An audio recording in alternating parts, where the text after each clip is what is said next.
तो धर्म प्रेमी भक्तजनों, इस प्रकार मां भगवती जगजननी वैष्णो देवी जी की अपार कृपा से आज हम सब ने बड़े ही भक्ति भाव से मां भगवती के चरणों में बैठकर मां भगवती की स्तुति की, पाठ किया। मां भगवती से हम यही प्रार्थना करते हैं कि हे मां, हमारे द्वारा किया गया जो स्तुति पाठ, इसे आप प्रसन्नता पूर्वक स्वीकार करो और हमें अपना आशीर्वाद दो। इस स्तुति पाठ में किसी भी प्रकार की कोई त्रुटि रह गई हो तो अज्ञानी बालक जानकर हमें क्षमा करो। इस प्रकार का मन में भाव करते हुए सभी भक्तजन मां भगवती के चरणों का ध्यान करते हुए हृदय से ओंकार शब्द का 3 बार उच्चारण करेंगे।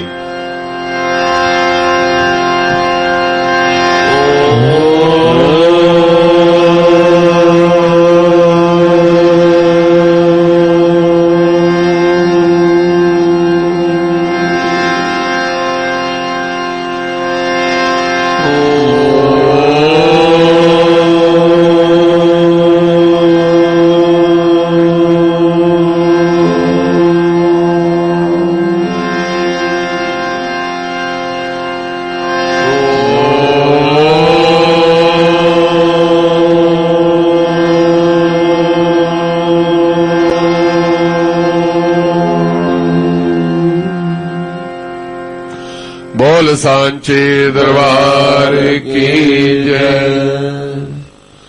तो धर्म प्रेमी भक्तजनों, इस समय मां भगवती जगजननी वैष्णो देवी जी की आरती की पवित्र बेला है। इस दिव्य गुफा के अंदर मां भगवती जगजननी 3 प्राकृतिक दिव्य पिंडियों के रूप में विराजमान है। मां भगवती की पिंडी का 5.5 फुट के लगभग आकार है और केवल शीश रूप में मां भगवती के दर्शन हमें प्राप्त होते हैं। मां भगवती के चरणों से चरण गंगा रूपी निर्मल जल धारा सदैव प्रवाहित होती रहती है, जिनके चरण जल से हम स्नान आदि करके मां भगवती के दर्शनों के लिए मां के चरणों में उपस्थित होते हैं। मां भगवती महाकाली, महालक्ष्मी, महासरस्वती अपने नाम एवं गुणानुसार आए हुए शरणागत भक्तजनों को 3 प्रकार के आशीर्वाद देती हैं। महाकाली हमें शक्ति देती है, महालक्ष्मी हमें धन धान्य से परिपूर्ण करती हैं और मां सरस्वती हमें सद्बुद्धि और सद्ज्ञान देती हैं। इन तीनों का हमारे जीवन में विशेष महत्व है और इनके बिना हमारा जीवन शून्य है, क्योंकि वे परम शक्ति जो इस सृष्टि के कण कण में व्याप्त है और जिसके द्वारा इस सृष्टि का संचालन होता है, और उसी शक्ति का एक अंश हमारे शरीर के अंदर भी विद्यमान है। और जब तक वे शक्ति हमारे शरीर में है तब तक ये शरीर सब प्रकार के कार्य करने में समर्थ होता है। और जिस समय, जिस दिन वे शक्ति इस शरीर से अलग हो जाएगी, उसी समय ये शरीर कार्य करना बंद कर देगा। इसमें किसी भी प्रकार की हिलने डुलने की शक्ति नहीं रहेगी। इसलिए मां भगवती की उस शक्ति का सदैव सदुपयोग करते रहना चाहिए। कभी भी शरीर के द्वारा कोई दुष्कर्म न करें, बुरे कर्मों में इस शरीर को न लगाएं और दूसरों की सेवा सहायता करते हुए तथा वाणी के द्वारा सबका आदर सम्मान करें। किसी का भी अपमान नहीं करना चाहिए और ना ही किसी को अपशब्द कहना चाहिए। जो व्यक्ति इस शरीर के द्वारा सत्कर्म करते हुए दूसरों की कल्याण की कामना करता है, वह सदैव उस पर मां भगवती वे शक्ति प्रसन्न होती है और उसके प्रसन्न होने पर हमारे शरीर के अंदर जितने भी रोग हैं, बुराइयां हैं, वे सब दूर हो जाती हैं और मनुष्य स्वस्थ होकर इस सेवा कार्य को और भली भांति कर सकता है और सबकी सेवा करनी चाहिए, क्योंकि सब में उसी शक्ति का वास है। महालक्ष्मी की कृपा से हमें धनेश्वरी की प्राप्ति होती है, और धन को महालक्ष्मी का प्रसाद कहा गया है, और धन रूपी प्रसाद का भी कभी निरादर नहीं करना चाहिए। उसके द्वारा सत्कर्म करते हुए, दान पुण्य करते हुए यज्ञ आदि करें, तीर्थ यात्राओं में धन को लगाएं, परिवार के पालन पोषण में धन खर्च करें तथा समाज के कल्याण के लिए, अतिथियों की सेवा के लिए जो धन खर्च किया जाता है, उसके द्वारा महालक्ष्मी प्रसन्न होती है, और उसके प्रसन्न होने पर हमारे जीवन में किसी प्रकार की कोई कमी नहीं रहती। इसलिए मां भगवती के उस धन रूपी प्रसाद का सदैव सदुपयोग करना चाहिए। मां सरस्वती की कृपा से हमें ज्ञान की प्राप्ति होती है, और ज्ञान के द्वारा भी भली भांति विचार करके सदैव सत्कर्म करना चाहिए, और अपने ज्ञान के द्वारा दूसरों को सदुपदेश करें, अच्छे मार्ग पर चलने के लिए प्रेरित करें, और स्वयं भी अच्छे मार्ग पर चलते हुए सबके साथ प्रेम पूर्वक व्यवहार करें। तभी इन तीनों देवियों की कृपा हमें प्राप्त होगी, और मां भगवती की कृपा से हमारा जीवन जो है वह सुखमय बनता है। बोल सांचे दरबार की जय। तो धर्म प्रेमी भक्तजनों, इस संसार में आकर हमें सत्कर्म करने चाहिए, और सत्कर्म हम तभी कर पाते हैं जब हमारा अच्छे लोगों के साथ संग हो, संतों के साथ संग हो, और अपने बड़ों के साथ बैठकर उनके पास और उनसे कुछ शिक्षा ग्रहण करें, और उनकी आज्ञा का पालन करते हुए उनकी शिक्षा पर अपना जीवन व्यतीत करते हुए यदि हम सत्कर्म करते हैं तो हमारा कल्याण होता है। और संतों के दर्शन का बहुत बड़ा महत्व कहा गया है।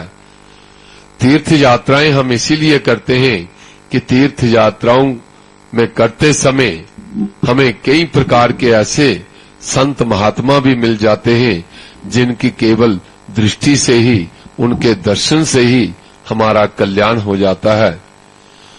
तो एक बार महर्षि नारद जी के मन में विचार आया कि भगवान ने संतों की बहुत बड़ी महिमा गाई है, संतों के दर्शन से क्या लाभ होता है। तो जे प्रश्न लेके वे भगवान विष्णु के पास गए और उनसे कहा कि हे भगवान, आप मुझे ये बताइए कि संतों के दर्शन से कैसे लाभ होता है। तो भगवान कहते हैं कि हे नारद, संतों के दर्शन का बहुत बड़ा फल प्राप्त होता है, बहुत बड़ा महत्व है। उसके दर्शन से मनुष्य का कल्याण हो जाता है, और जहां तक कि संतों के दर्शन से कोई अच्छा संत मिल जाए जो निष्काम भाव से भगवान को समर्पित हो, और ऐसे संत के दर्शन करने से तो इस संसार से मुक्ति भी प्राप्त हो सकती है। तो नारद जी कहने लगे कि मुझे बताइए ये कैसे संभव है। तो तब भगवान ने कहा कि हे नारद, इसको जानने के लिए आपको पृथ्वी पर जाना पड़ेगा, और पृथ्वी पर अमुक स्थान पर एक गांव है, और उस गांव में एक अमुक व्यक्ति का घर है, और वहां एक कुतिया रहती है, और उस कुतिया ने अभी अभी एक बच्चे को जन्म दिया है, और वही कुतिया का बच्चा जो है वह तुझे संतों के दर्शन का महत्व बताएगा, आप उसी से जाकर पूछिए। तो नारद जी भगवान को प्रणाम करके वे पृथ्वी लोक पे आ गए, और ढूंढते ढूंढते जब उस गांव में पहुंचे और उस व्यक्ति के घर जाकर पूछा तो उन्होंने नारद जी की उनका सेवा सत्कार किया और नारद जी ने कहा कि मैंने सुना है कि आपके घर में एक कुत्ते के बच्चे ने जन्म लिया है। तो उस व्यक्ति ने कहा हां, और नारद जी ने कहा मैं उसके दर्शन करना चाहता हूं। तो नारद जी को जब वे व्यक्ति जो है वह उस कुतिया के बच्चे के पास नारद जी को ले गए, तो नारद जी ने देखा कि अभी उसकी आंखें भी नहीं खुली हैं और नारद जी ने वही प्रश्न किया जो उन्होंने भगवान विष्णु से किया था कि संतों के दर्शन से क्या लाभ होता है। जब नारद जी ने ऐसा प्रश्न किया तो उस कुत्ते के बच्चे ने आंखें खोलकर नारद जी की ओर देखा और तत्क्षण उसकी मृत्यु हो गई और वे मर गया। तो जब वे बच्चा मर गया तो नारद जी उदास हो गए और वे वहां से वापस चले गए और फिर जाकर वैकुंठ लोक में भगवान से सारी घटना का वर्णन किया कि मैं वहां गया और वहां मेरे पहुंचते ही जैसे मैंने उससे प्रश्न किया तो उसने मुझे देखा और उसकी मृत्यु हो गई। और भगवान ने कहा चलो ठीक है, अब आप एक ऐसी जगह जाइए जहां पृथ्वीलोक में ही आपको अपने प्रश्न का उत्तर मिलेगा। अब अमुक शहर में जाइए और वहां एक परिवार रहता है और वहां एक उनके पास एक गाय है और वे गाय की बड़ी सेवा करते हैं और गाय ने अभी अभी एक बछड़े को जन्म दिया है और वही बछड़ा जो है वह आपको आपके प्रश्न का उत्तर देगा। और नारद जी पुनः भगवान की आज्ञा से आदेश को मानकर वे पुनः पृथ्वीलोक पर आए और उस स्थान पर पहुंचे उस व्यक्ति के घर और वहां मालूम हुआ कि गाय ने बछड़े को जन्म दिया है।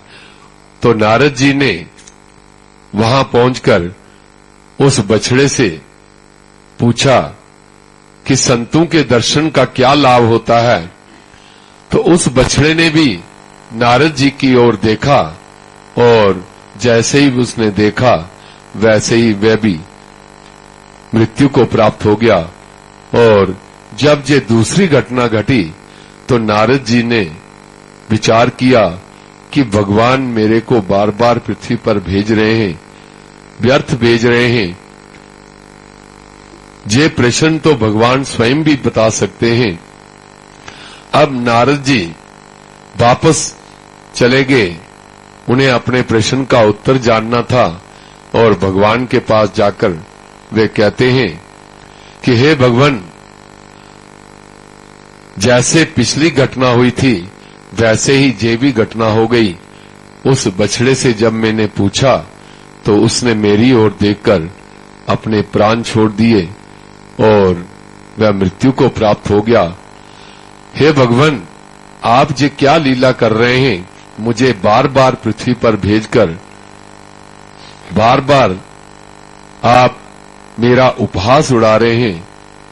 मुझे अपने प्रश्न का उत्तर नहीं मिल रहा है। आप स्वयं सब कुछ जानते हैं तो फिर आप ही दे दीजिए।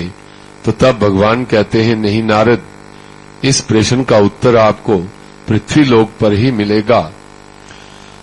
आप एक बार और जाइए और अब की बार आपको उस प्रश्न का उत्तर अवश्य ही प्राप्त हो जाएगा।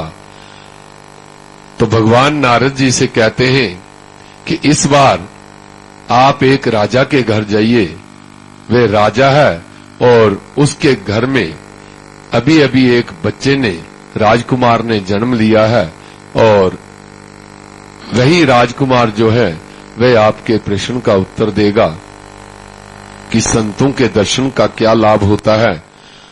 तो नारद जी फिर भगवान को प्रणाम करके फिर पृथ्वी लोक पर आए और उस राजा के जहां उसके घर में जब पहुंचे तो वहां उस राजमहल में सब प्रकार राजकुमार के जन्म की खुशियां मनाई जा रही थी। सारे लोग प्रसन्न थे। राजा बहुत से दान इत्यादि दे रहे थे कि मेरे घर में बहुत समय के बाद राजकुमार उत्पन्न हुआ है, राजकुमार ने जन्म लिया है। तो बहुत खुशी का वातावरण था और सब प्रसन्न थे। तो उस समय नारद जी वहां पहुंचे। तो जब उस राजा ने नारद जी को देखा तो उन्हें प्रणाम किया, उनका सेवा सत्कार किया, उन्हें अपने महल में बिठाया और राजा ने नारद जी से प्रार्थना की कि आप बहुत अच्छे समय पर आए हैं। मेरे घर में अभी अभी राजकुमार ने जन्म लिया है और मुझे बहुत समय के बाद पुत्र की प्राप्ति हुई है, आप उसे आशीर्वाद दें। तो नारद जी ने देखा जब राजकुमार को नारद जी के पास लाया गया आशीर्वाद लेने के लिए और नारद जी ने वही प्रश्न उस बालक से किया, परंतु उस बालक से प्रश्न करने से पूर्व उनके मन में यही भय था कि कहीं जे भी वही वैसी ही घटना न घट जाए और जहां से जाना मेरा मुश्किल हो जाएगा।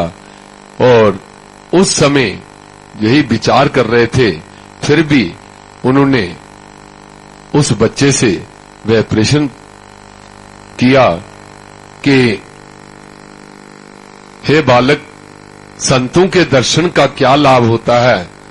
और जब ये प्रश्न उस बालक से किया गया तो वे बालक उसने आंखें खोलकर नारद जी की ओर देखा और वह भी तत्क्षण मृत्यु को प्राप्त हो गया। और इस प्रकार जब वह बालक मृत्यु को प्राप्त हुआ तो सारा खुशी का माहौल जो है वह गम में बदल गया और सब परेशान हो गए कि ये क्या हो गया। तो तब राजा ने नारद जी के चरणों में प्रार्थना की कि आप बहुत बड़े संत हैं और आप सब कुछ कर सकते हैं, आप इस बच्चे को जीवन दीजिए। तो नारद जी ने अपनी तपस्या के द्वारा उस बच्चे के ऊपर जल छिड़का और वह बच्चा फिर उसने आंखें खोली और तब नारद ने फिर वही प्रश्न कर दिया कि संतों के दर्शन से क्या लाभ होता है। तो उस बच्चे ने नारद जी से कहा कि हे संत शिरोमणि, आप बहुत महान हैं, क्योंकि संतों के दर्शन से मनुष्य इस संसार से छूट जाता है, उसकी मुक्ति हो जाती है। मैं पूर्व जन्म में मैं कुत्ते की जोनी में गया और जैसे ही वहां मैंने जन्म लिया तो वहां आपके दर्शन हो गए, तो मेरी उस कुत्ते की जोनी से मुक्ति हो गई। उसके बाद मैं कई जोनियों मैंने घूमनी थी, परंतु उसके बाद आपके दर्शन का लाभ ये हुआ कि मैं उत्तम जोनी गाय की जोनी में चला गया और जब गाय की जोनी में बछड़े के रूप में मेरा जन्म हुआ तो उसी समय जन्म होते ही आपके दर्शन हो गए और तब मेरी वे गाय की जोनी भी छूट गई। और जो 84 लाख जोनियां भोगने के उपरांत जे मनुष्य शरीर प्राप्त होता है, वे मुझे केवल 3 जोनियों में ही और तीसरी बार मेरा जन्म जो है अब राजकुमार के रूप में इस राजा के घर में हुआ है। और अब आपके जहां दर्शन हुए मेरा जन्म लेते ही, और जब आपके मुझे दर्शन हुए तब मैं इस संसार से मुक्त होकर वैकुंठ धाम को जा रहा था। कि आपने मुझे पुनः जीवित कर दिया। और इस प्रकार जब उस बालक ने उस नारद जी से इस प्रकार से कहा, तब नारद जी को भान हुआ कि संतों के दर्शन से क्या लाभ होता है। और कहने का भाव यही है कि संतों के दर्शन से यही फल प्राप्त होता है कि हमें जहां हजारों जोनियां 84 लाख जोनियां भोगनी थी, वहां केवल 3 जोनियों में ही हमारे सब पाप कट गए और इस संसार से जीव जो है वह मुक्त हो जाता है। संतों का इतना महत्व है और भगवान बार बार संतों का वर्णन करते हैं कि संतों के दर्शन से मनुष्य का कल्याण हो जाता है। बोल सांचे दरबार की जय। तो इस प्रकार मां भगवती के चरणों की कृपा हमें प्राप्त हुई है और तीर्थ यात्रा के समय अनेक प्रकार के संतों के दर्शन से हमारा जीवन सफल हो जाए, इसी कामना से हम तीर्थ यात्रा करते हैं। और कब कहां वे भगवान किस रूप में हमें प्राप्त हो जाएं, और इसलिए मां भगवती से हम ये प्रार्थना करते हैं भजनों के द्वारा। और भजनों की बेला है और भजनों के द्वारा मां भगवती की स्तुति करेंगे। तो मैं